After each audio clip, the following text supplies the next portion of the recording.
Hello, welcome back to my channel. If you are new here, my name is Toddler.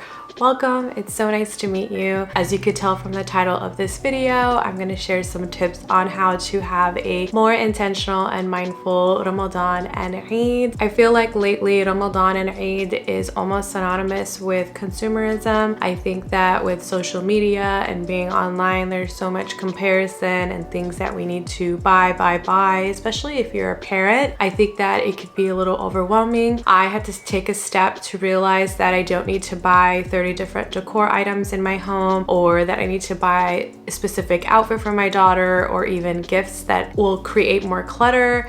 With all of that said, I'm going to share some tips on how you can be more intentional and mindful during the holiday season.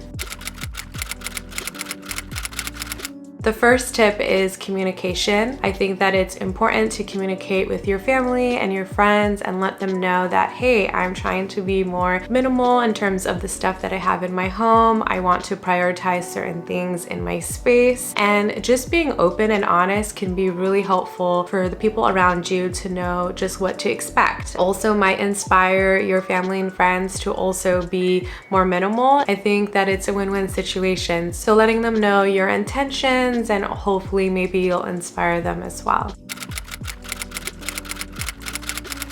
My second tip is creating a gift guide. I think that it's so easy to do nowadays. You can go on Amazon and create a wish list, or just write down some things that you want in your space and share that with your family and friends. That way you can be more intentional about the things that you're bringing into your home. One of my best friends, she threw a birthday party for her son and she let everyone know that she did not want any gifts. She also expressed that if someone wanted to buy something for her son, that she would recommend a book or something that he could read. I think that it was such a great idea, and it kind of created this guidance for me on what to buy for her son. That way I'm respecting her wishes and how she would like to raise her son. So I recommend doing a gift guide for your family and your friends.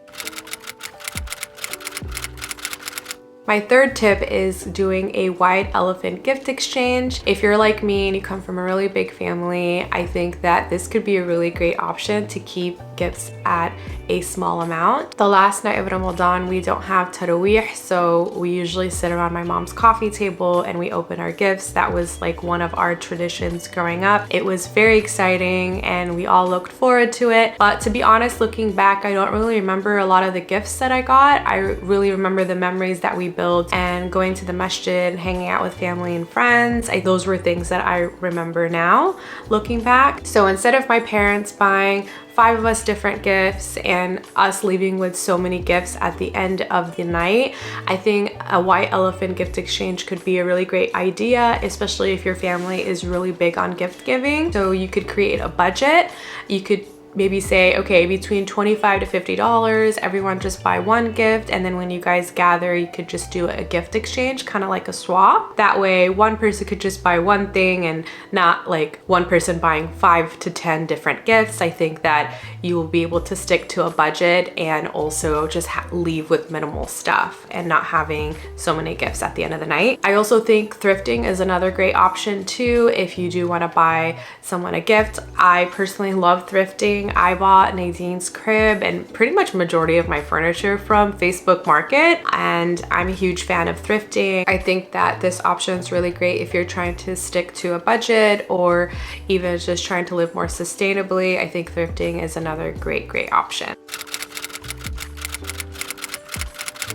Tip number 4 is gifting experiences. This is something that I really want to do with Nadine this year. I actually told my mom that if she wanted to buy anything for Nadine, or anyone for that matter, that I would like to gift experiences. Gifting experience can be a membership to an indoor play or to a museum.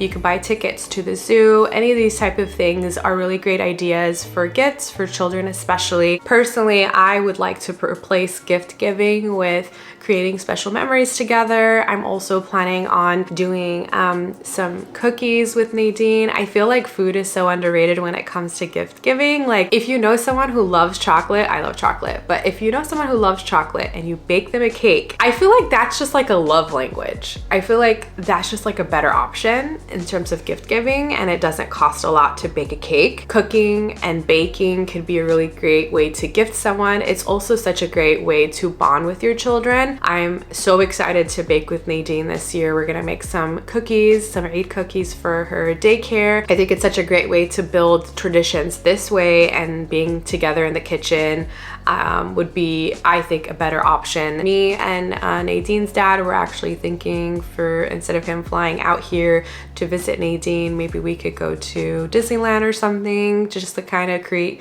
good memories together and being more intentional, because he's gonna be flying out here anyway, so we might as well just put our money in experiences instead of just being at home or him buying her a gift. I feel like gifting experiences is just a way better option.